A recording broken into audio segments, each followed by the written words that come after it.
Bismillahirrahmanirrahim. Assalamualaikum warahmatullahi. Hari ini saya nak berkongsikan dengan semua tentang cara mengerjakan umrah. Sebab saya terima banyak DM yang minta saya kongsikan cara mengerjakan umrah. Jadi saya rasa hari ini adalah masanya untuk saya kongsikan dengan kamu semua cara mengerjakan umrah. Sebelum saya teruskan, saya nak jelaskan di sini perkongsian saya pada kali ini adalah cara mengerjakan umrah yang paling asas. Maksudnya perkara yang wajib, yang paling wajib kita lakukan ketika mengerjakan umrah. Sebelum saya teruskan, saya ingin jelaskan rukun umrah ni dia ada 5 perkara lah. Pertama adalah kita berihram dan berniat. Kedua adalah kita tawaf. Ketiga adalah sa'i. Keempat adalah tahlul. Dan terakhir adalah tertib. Tertib ni maksudnya semua rukun umrah tu yang saya sebut daripada awal sampai akhir tu dilakukan mengikut turutan. Maksudnya kita kena berihram dan berniat dulu, kemudian baru kita tawaf, kemudian diikuti oleh sa'i, kemudian dan terakhir sekali adalah tahlul. Kita tak boleh lah buat sa'i dulu lepas tu baru kita buat tawaf, tak boleh, sebab rukun umrah tu sendiri adalah tertib. Jadi sebelum saya teruskan sekali lagi, saya ingin jelaskan sebarang kesilapan yang saya kongsikan, harap diperbetulkan oleh kamu semua. Okey, kita mulakan sekarang.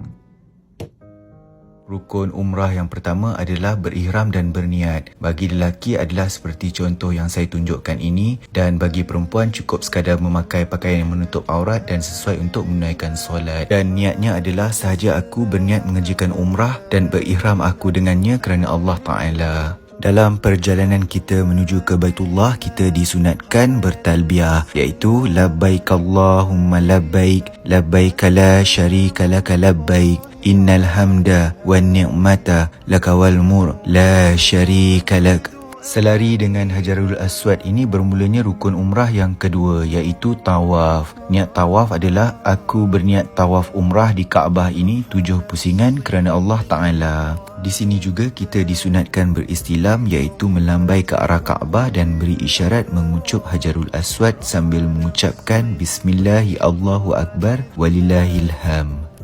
Garisan emas tu adalah rukun Yamani. Di sini juga kita disunatkan beristilam dan bacalah doa Rabbana atina fid dunya hasanah wa fil akhirati hasanah wa qina azabannar. Selesai tawaf, carilah tempat di hadapan pintu Kaabah untuk menunaikan solat sunat tawaf. Minumlah air zam-zam sebelum kita memulakan rukun umrah yang ketiga. Rukun umrah yang ketiga adalah sa'i. Niat sa'i adalah, ya Allah, aku hendak mengerjakan sa'i antara Safa dan Marwah 7 kali. Sa'i umrah kerana Allah Ta'ala. Sa'i bermula dari Bukit Safa ke Bukit Marwah, dan perkiraannya adalah dari Bukit Safa ke Marwah dikira satu perjalanan, dan daripada Bukit Marwah ke Bukit Safa dikira satu perjalanan juga. Begitulah sehingga 7 kali.